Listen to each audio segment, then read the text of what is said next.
Welcome to day 3 of the Create Your Vision Challenge. We are talking about getting to know yourself today, kind of establishing your own foundation in knowing who you are and what matters to you. So the 3 workbook pages that we're going to be doing today are establishing my foundation, filling my bucket, and cultivating my talents right here. Okay, so we're going to fill out those pages today.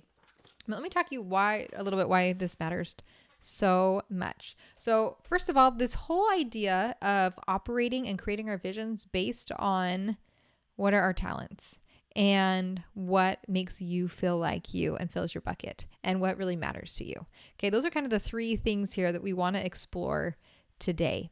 So again, one of these pivotal defining moments in my motherhood was when I was reading the story in the Bible about the parable of the talents.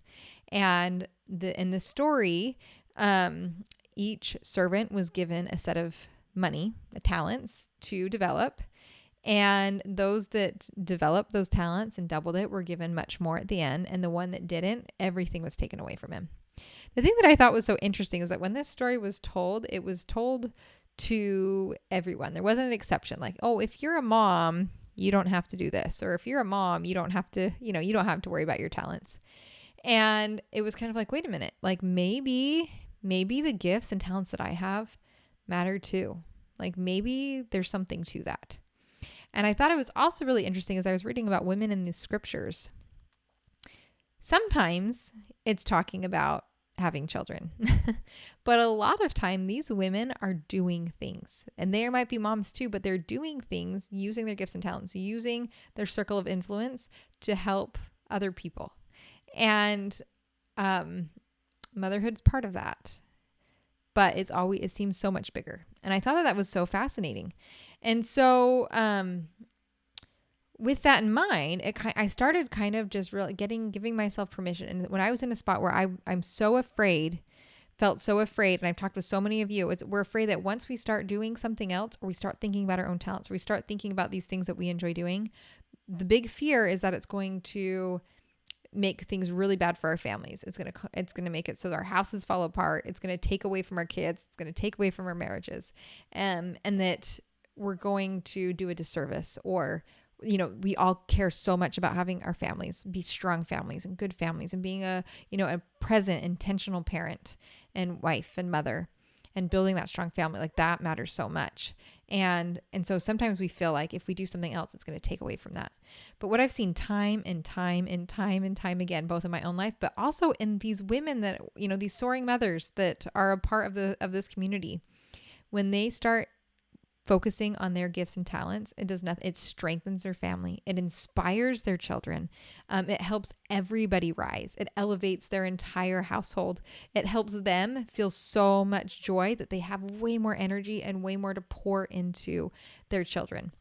And this includes like the whole gamut. There's so many different gifts and talents that people have. And so it really doesn't matter what yours is. I mean, it does matter. It matters a lot, but it doesn't matter what somebody else's and what they've built their life to look like. The important thing here is that you are uncovering what your gifts and talents are, and that you give yourself permission to invest into them with some time and energy, and so that it can raise the entire family. It'll raise you, it'll raise your kids, it'll inspire them, it'll do nothing but bring good. When you do things that are good, it creates light, it creates goodness.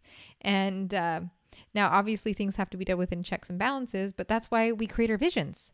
Because when you have a vision, not only of how to use your gifts and talents, but you have a vision of what you want to do for your family, you can keep things in line. Like there are systems in place here, even in the Thriving in Motherhood Planner, to be able to do those things well without sacrificing, and doing it in a way that builds everybody up, in a way that helps elevate everybody in the household, and in a way that does it without everything falling apart. There are ways to do that. So I want this year for you right now to spend a little bit of time on these pages and figuring out what your gifts and talents are, and to go through some of these pages, like establishing my foundation. What brings you joy? Like maybe you don't have a clue. That's okay. So let's talk about what happens when you don't have a clue. That's what this is for. And it also when you do have a clue, it helps to refine what you're going to focus on this year. Okay.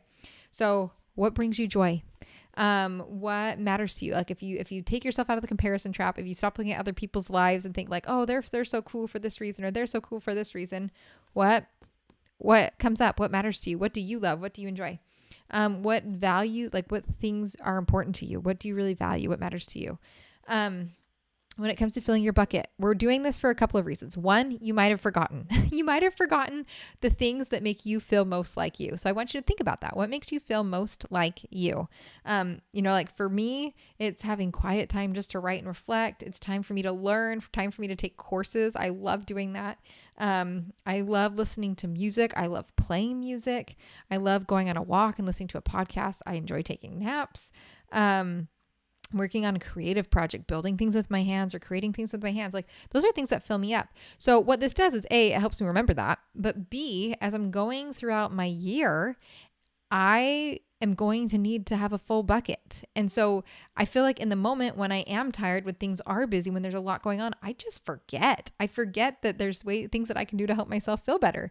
So I have this list that I can refer back to and be like, that's right. This is what I like doing. This helps me be my best self. This helps me take care of me. So that's what we're doing that.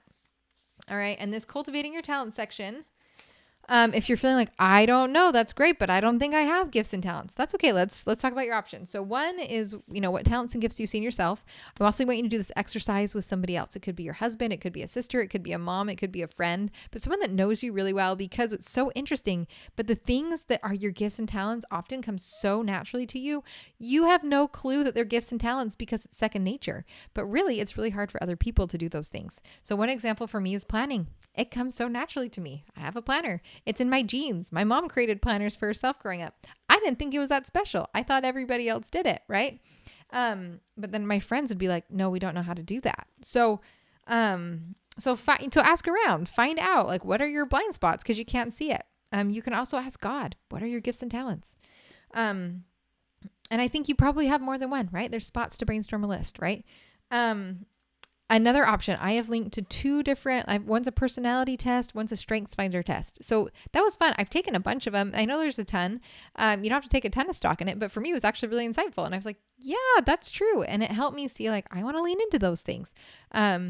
Because when we focus on these strengths, they get better and they get better faster. And it's really fun. And then this is what's really fun. This is where things start to get powerful. How are you going to use that gift and talent to enrich your life and the lives of those around you? So it can be your family. It can be people in the community. It can be this school PTA project. It can be people in your church community. But how is this going to enrich your life, the life of your family, the life of those around you? How do you want to use those to bless the people around you? Okay. That is day 3. Again, if you just have a minute, set a timer for 5 minutes and write out these things the best you can. You can spend as much or little time as you want answering these pages, but let's have some fun. Be honest with yourself, be kind to yourself, and do a bit of